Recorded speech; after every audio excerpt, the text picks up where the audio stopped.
퍼스트 빌드 발표를 맡은 한영민 루이스입니다. 금일 발표할 주제는 소프트웨어 개발자의 종류입니다. 이전에 대학 동기들을 만나서 각자 일하는 얘기들을 들어보면은 하나도 이해가 안 되던 기억이 있습니다. 내가 이 친구랑 배운 게 같은 게 맞나 싶은 생각이 들었었는데요. 여기서 착안을 했고 찾다 보니 엔지니어와 디벨로퍼를 구분지어서도 이야기하더군요. 두 명칭의 간략한 차이를 소개하겠으며 개발자의 종류에 대해서는 구분짓지 않고 혼합해서 설명드리도록 하겠습니다. 우선 본론에 들어가기 전에 제가 얼마 전에 감명 깊게 본 캡처본을 공유 드려보려 합니다. 이미 보신 분들도 많으실 텐데 제목하여 판교 출근 연예인상, 곽도원 님이시죠. 딱 개발자라는 이야기인데 좌측 사진은 우리가 어디 컨퍼런스 가면 연사분들 사진 볼 수 있는데 딱 그 느낌입니다. 깔끔하게 찍으신다고 준비하셨는데 체크무늬 남방에 니트를 입으셨고요. 우측 사진은 뒤편이 판교역 같은 착시 효과가 느껴집니다. 판교하면 낭만 있는 커피 거리가 있습니다. 아마 커피 드시러 점심때 나가실 때 저런 이미지의 분들이 3355에서 담배도 피시고 커피도 드시고 많이 보실 것 같습니다. 우측은 느낌이 밤새 개발하시고 정말 개인 취향 메뉴가 나와서 아무 말씀 없이 식사에 집중하시는 모습인 것 같고요. 저는 다음 나올 페이지에 무척 감명을 받았는데요. 좌측은 아주 심각하게 코드 리뷰 중이신데요.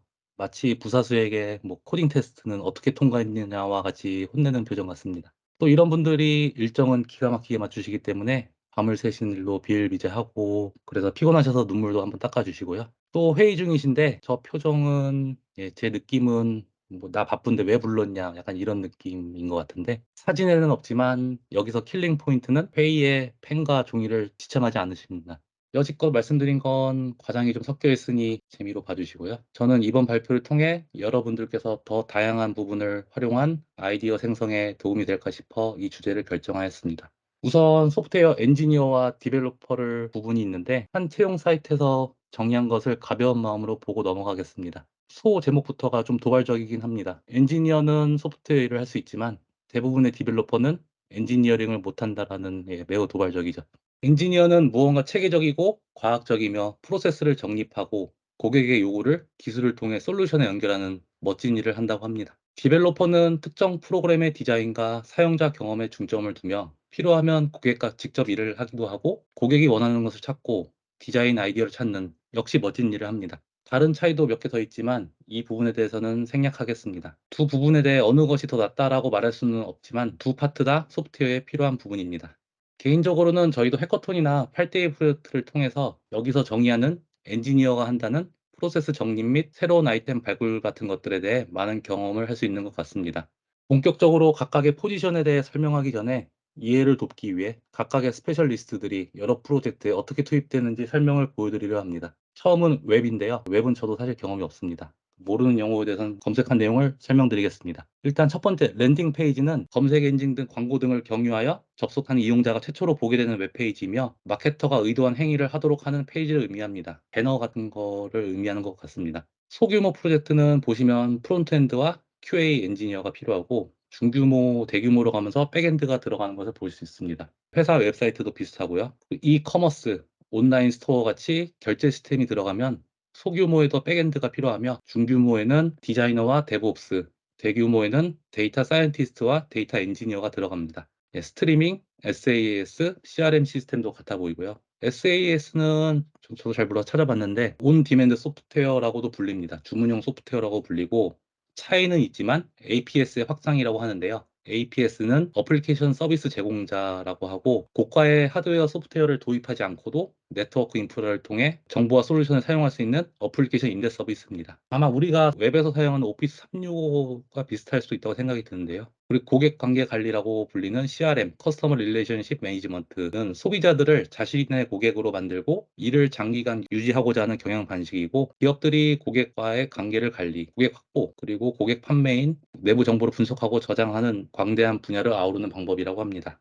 다음은 많은 분들께서 직간접적으로 접하시는 모바일입니다. 안드로이드, iOS, 그리고 크로스 플랫폼에 따라 디벨로퍼가 각각 달라지고요. 규모에 따라 디자이너, 백엔드, 데브옵스, 데이터 사이언티스트, 엔지니어 분들이 추가됩니다. 데스크톱은 오피스 어플리케이션을 예를 들었는데 이 역시 모바일과 비슷하게 디벨로퍼만 PC용 개발자로 대체되는 것을 볼 수 있습니다. 인베디드는 IoT라고 표현하긴 했지만 대부분 커머셜 제품에 대해서는 비슷한 맥락일 것 같습니다. 중규모로 가면 우리 같이 스마트 HQ와 같은 앱이 추가되고요. 대규모로 가면 역시 데이터 사이언티스트와 데이터 엔지니어가 필요합니다. 그리고 해커톤을 통해서 저는 이제 우리 회사에 유능한 게임 개발자분들이 많다는 것을 알게 되었는데요. 게임 쪽 역시 플랫폼에 따라 개발자가 나뉘며 특이점은 음악 하시는 분이 들어간다는 것입니다. 역시 요즘 시대에는 어느 정도 규모가 되면 AI, 데이터 관련 처리는 필수인 것 같습니다. 이제 본격적으로 각각의 포지션에 따라 설명드리겠습니다. 엔지니어나 디벨로퍼라고 불리는 롤은 두 개 다 기입을 하였습니다. 일단 웹부터 시작할 건데요. 처음은 프론트엔드 엔지니어입니다. 웹 개발자라고도 불리고 어플이나 웹의 사용자가 대면하는 UI의 디자인, 개발을 전문으로 합니다. 사람들과 컴퓨터 간의 상호작용, 인터랙션 하는 방식에 대해 철저한 이해가 필요하다고 하고요. 또한 다양한 운영체제, 브라우저 및 사용자 디바이스에서의 호환성을 위해 실행되는 코드에 대한 이해가 필요하다고 합니다. 스킬은 다음과 같이 UI, UX, 프레임워크, CSS, 자바스크립트, HTML이 있습니다. 다음은 백엔드 엔지니어입니다. 역시 디벨로퍼라도 불리고요. 복잡한 시스템의 코어, 로직, 설계 구현, 확장성, 그리고 성능에 중점을 두어 유저 인터페이스가 원활하게, 뒤에서 원활하게 돌아가는 역할을 한다고 합니다. 또한 API를 만들어 데이터 시스템, 로깅 및 캐싱 시스템을 통합하여 데이터베이스를 만든다고 합니다. 그래서 서버 관리자와도 밀접한 관계를 유지할 것으로 생각되고요. 우리가 가끔 뭐 서버 개발자라는 용어를 말하는데 백엔드 하는 지인한테 물어보니까 서버를 물리적으로 관리하는 관리자가 있고 아마 우리가 이해하는 서버 프로그래밍 하는 분들은 백엔드로 생각하시면 될 것 같습니다. 스킬도 자바, C, C++, 루비, 펄, 파이썬, 스칼라, 고 네, 엄청 많습니다. 이 그림처럼 프론트엔드는 빙하에서 우리 눈에 보이는 부분이고 백엔드는 물에 담겨 보이지 않는 부분과 같이 묘사를 합니다. 우측은 각각 하는 일들이고요. 네, 우리가 되게 자주 접하는 용어 풀스택 엔지니어, 개발자라고도 불리고요. 프론트엔드, 백엔드 다 잘하시는 분들이고요. 웹 앱을 개발하는 데 있어 모든 스킬을 가지고 계시다고 합니다. 프리로 일하시는 분들도 많은 걸로 알고 있고요. 가지고 있는 스킬은 설명을 못할 정도로 너무 많습니다. 사실 참조한 자료에 평균 급여 항목도 있는데 미국인지 전 세계인지 명확하지 않아서 쓰진 않았습니다만 흥미로운 것은 둘 다 할 줄 아는 풀스택 엔지니어의 평균 급여가 백엔드 엔지니어보다 낮다는 것입니다. 개인적인 생각은 백엔드의 데이터베이스나 서버 관련 쪽 몇몇 분들이 초고액이지 않을까 싶네요. 이유 아시는 분 있으면 알려주시면 감사드리겠고요. 사실 제가 참조한 자료에서는 백엔드가 평균은 제일 높습니다. 다음은 개발자의 적, 하지만 정말 중요한 QA 엔지니어입니다. 이분들에 따라 회사의 제품 품질이 좌지우지 된다고 해도 과언이 아닐 것입니다. 이분들은 디벨로퍼라는 명칭은 안 붙습니다. 아마도 앞서 설명한 엔지니어들이 하는 프로세스 정립과 같이 품질 검증을 위해 소프트웨어 테스트 검토 평가 및 작성하는 프로세스를 정립해서 할 것 같습니다. 자동화된 테스트 도구 및 방법들을 만들어 예상대로 실행되는지 확인하며 오류를 포착하고 개발자들에게 설명 및 설득을 해야 됩니다. 사용 스킬은 자사 제품에 사용되는 언어들을 아셔야겠고 파이썬은 요즘 기본일 테고 스크립트도 많이 하실 것 같습니다. 다음은 데브옵스 엔지니어입니다. 디벨롭먼트 앤 오퍼레이션 엔지니어라고도 하고요. 개발을 빠르고 효율적으로 만드는 모든 일을 한다고 합니다. 개발 프로세스도 자동화시키고 클라우드 기술과도 일하고 코드의 다양한 부분을 통합하고 또 제품 수명 주기를 처음부터 끝까지 함께하며 모든 프로세스를 단일화할 때도 앞서 말씀드린 대로 최적 업무를 합니다. 뭐 여담이지만 이분들이 계시면 회사 입장에서는 원가 절감이 되기가 좋지만 개개인은 업무가 자동화돼 가면서 잘릴까 봐 두려울 수 있을 것 같습니다. 주요 스킬들은 우리도 스카이넷에서 접했던 버전 컨트롤 CI 시스템 같은 것도 있고 뭐 모니터링 및 서버 관련 툴이 있는 것 같습니다. 아마 이제 스카이넷 구축이 데브옵스 엔지니어가 했을 법한 일인데요. 확실히 저희도 스카이넷을 통해 CI 관리 등 여러 편리함을 취할 수 있는 것은 사실입니다. 중간 규모의 프로젝트에 있어 웹 개발에 있어 디자이너 분들도 있었는데 소프트웨어는 거리가 있는 관계로 설명하지 않겠고 다음은 대규모 프로젝트에 대부분 들어가는 데이터 사이언티스트와 데이터 엔지니어입니다. 사실 두 부분의 차이를 처음 봤을 때 명확히 이해가 안 되는데요. 이건 나중에 또 제가 따로 현수님한테 여쭤봐야 될 것 같습니다. 일단 데이터 사이언티스트는 데이터 엔지니어가 수집한 데이터들을 분석하고 개선하는 분들 같습니다. 또한 수집하는 방법에 있어 더 효율적인 방법을 추구하시는 것 같고요. 그 데이터 엔지니어가 수집한 데이터를 더 유의미하게 튜닝하고 분석하는 분들 같아 보입니다. 사용 스킬은 많은 종류의 프로그래밍은 다 할 줄 아시는 것 같고 뭐 머신러닝, 데이터 시각화, 빅데이터 플랫폼에 대한 이해가 있으십니다. 다음 데이터 엔지니어는 데이터를 수집하는 시스템을 설계하고 만들며 수집한 데이터를 의미 있는 정보로 처리한다고 합니다. 이 정보는 데이터 사이언티스트와 사업 분석가가 사용을 하고요. 사용하는 스킬들은 다음과 같습니다. 물론 앞서 설명드린 사이언티스트 분들이 사용하는 스킬도 사용할 줄 안다고 생각됩니다. 이 문장에서 보시는 것처럼 데이터 엔지니어는 데이터 사이언티스트와 일을 하며 데이터의 투명성을 높이고 기업이 보다 안정적인 비즈니스 결정을 내릴 수 있게 한다고 합니다. 방금 전까지 웹 쪽에 연관된 분들을 소개해 드렸는데 너무 지겨우실 것 같아 화제를 좀 잠깐 바꿔 설명드려 보려고 합니다. 항상 우리가 흥미로워하는 순위 관련된 얘기인데 이름하여 IT 세상을 영원히 바꾼 개발자, 이 컴퓨터공학의 위인이라고 보시면 됩니다. 사실 이분들에게 순위는 의미는 없고요. 컴퓨터공학이 타 학문에 비해 역사가 짧아서 위인이지만 지금도 살아계신 분들이 많습니다. 세 개의 큰 카테고리로 나누는데요. 처음은 머신 쪽입니다. 처음 분은 앨런 튜링이라는 분이시며 영국의 수학자이십니다. 컴퓨터 알고리즘을 시뮬레이션하는 튜링 기계의 창시자이며 2차 세계대전에 독일 비밀 암호를 해독하는데 지대한 역할을 하였으며 지금도 컴퓨터공학에서 최고로 간주되는 상이 튜링상이라고 합니다. 참고로 다음 장부터 설명드릴 부분들은 대부분 이상 받았습니다. 다음은 필립 돈 에스트리지라고 미국의 컴퓨터 디자이너시고 IBM PC의 아버지라 불리며 첫 모델 개발 시 주도적으로 이끄신 분입니다. 다음은 언어, 소프트웨어, 시스템 카테고리인데요. 이분들이 이제 소프트웨어 개발자의 위인이라고 표현할 법한 분들인데 처음은 니클라우스 비르트, 스위스 컴퓨터 과학자이시고 파스칼과 다른 주요한 것들을 개발하신 분입니다. 다음 분은 우측 분이신데 보통 다른 블로그에서 대부분 1위로 꼽히시는 분이며 데니스 리치라는 분이십니다. C 언어 만드셨고요. 유닉스도 만드셨습니다. 제가 계속 큰 의미는 없지만 모든 분들의 직업들을 같이 설명을 해드리는데 이분 때문에 설명드렸습니다. 이분은 구글의 직업이 미국 선구자로 나옵니다. 소프트웨어가 아니고 그냥 미국의 선구자입니다, 직업이. 애플의 맥OS, iOS도 유닉스 기반으로 만들어졌고 리눅스도 유닉스를 많이 참고했죠. 이분께서는 고인이 된 스티브 잡스와 비슷하게 돌아가셨는데요. 전 세계에서 스티브 잡스 추모 행렬이 엄청났지만 이분은 업적에 비해서 그 추모가 매우 적었다고 합니다. 그건 어쩔 수 없는 부분인 것 같은데요. 다음 장을 보시면 이분에 대해 간략히 보여드리면 이 정도의 영향을 끼치신 분입니다. 저도 이번 기회에 이분에 처음 알게 됐는데 이분이 안 계셨으면 윈도우, 유닉스도 없고 C도 없고 프로그래밍 랭귀지도 없고 컴퓨터 사용하기도 엄청 힘들고 컴퓨터를 0과 1로만 읽었을 뻔했다는 글이 페이스북에 돌아다녔습니다. 그냥 소프트웨어 자체가 없고 개발자들도 다른 일을 하며 살아갔을 겁니다. 우리가 뭐 대한민국의 역사를 공부하듯이 IT 업계 몸을 담으신 분들이면 이분에 대해서는 상식적으로 알아두면 좋지 않을까 싶습니다. 그다음은 이제 브라이언 커니헨이라는 캐나다 컴퓨터 과학자이시며 이분도 데니스 리치와 켄 톰슨이라는 분과 유닉스를 개발하였고 어크라는 우리가 가끔 사용하는 리눅스 스크립트를 개발하였습니다. 다음은 켄 톰슨이라는 미국 프로그래머 유닉스를 같이 개발했고요. B라는 언어도 개발했고 그리고 구글에서 고랭 개발에도 참여했다고 합니다. 그 다음은 이제 우측 기안의 스트롭스트롭이시고 덴마크 컴퓨터 과학자입니다. C++ 만드신 분이고요. 그 다음은 제임스 고슬링 캐나다 소프트웨어 개발자이며 이분이랑 뭐 위에 비안의 분은 거의 선구자이시죠. 예, 자바 만드신 분입니다. 이분 역시 또 선구자급이시죠. 기도 반 로썸은 네덜란드 프로그래머이고 항상 파이썬 책 도입부에 항상 언급되는 분이시죠. 예, 파이썬 만드신 분이고 예, 리눅스의 아버지 리누즈 토발즈입니다. 핀란드 소프트웨어 개발자이시고 리눅스뿐만 아니라 우리가 많이 사용하는 Git도 개발하셨다고 합니다. 뭐 소문에 의하면 SVN 쓰다가 짜증나서 만드셨다고 하는데 그리고 다음 사진의 디자인이 다른 두 분은 참조한 블로그에 15인에는 포함이 안 돼 있지만 타 사이트에서 항상 언급되는 분이라 추가적으로 넣어봤습니다. 두 번째 그 아네레스 하일스베르라는 덴마크 소프트웨어 엔지니어이신데 C샵을 만드셨고요. 마지막으로 도널드 커누스라는 미국 컴퓨터 과학자이시며 알고리즘 분석의 아버지라고 불리시는 분입니다. 디 아트 오브 컴퓨터 프로그래밍을 제작하시기도 하였고요. 이분들을 보니 괜히 가슴이 웅장해지는 게 위인이 맞는 것 같습니다. 하나 뭐 다음으로 가기 전에 지금까지 소개해드린 분들은 무슨 소프트웨어 엔지니어일까요? 뭔가 모르겠지만 매우 무례한 질문처럼 느껴집니다. 사람들이 기억하기를 마이클 조던을 뛰어난 슈팅가드로 기억하기보단 농구의 신으로 기억하죠. 슈팅가드였던 것 자체도 아는 분들이 별로 없습니다. 그냥 이분들은처럼 소프트웨어 그 위에 계신 소프트웨어 신이라고 불리는 게 맞는 것 같습니다.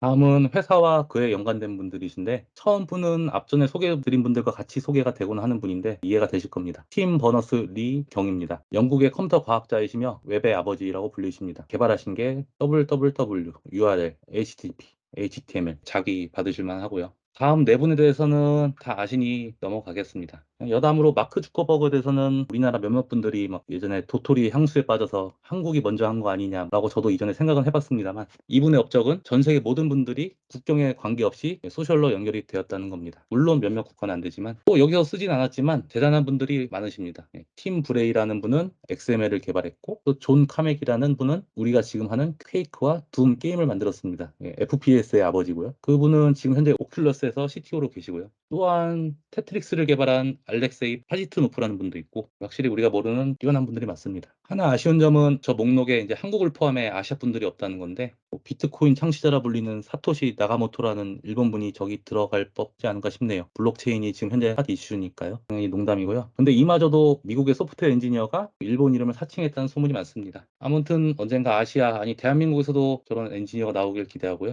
다시 본론으로 돌아와 이번에는 모바일 디벨로퍼입니다. 아마도 모바일 엔지니어로 하면은 스마트폰 디바이스 개발 쪽으로 생각이 될 수 있어 디벨로퍼로만 부르는 것 같습니다. 모바일 디바이스에 올라가는 어플리케이션을 개발하시는 분들이고요. 학에 따라 다양한 스킬들이 요구됩니다. 이 스킬들은 저희 주간보고 때 많이 들어본 것 같습니다. 이번에는 데스크탑 PC와 플레이스테이션 같은 콘솔 디벨로퍼입니다. 마이크로소프트 워드, 스카이프 같은 제품들이 될 수 있고요. 모바일 디벨로퍼와 비슷하게 각각의 OS, 윈도우, 리눅스 아니면 플레이스테이션을 중점으로 개발을 하지만 여러 플랫폼을 지원하게 해주시는 분들도 있다고 합니다.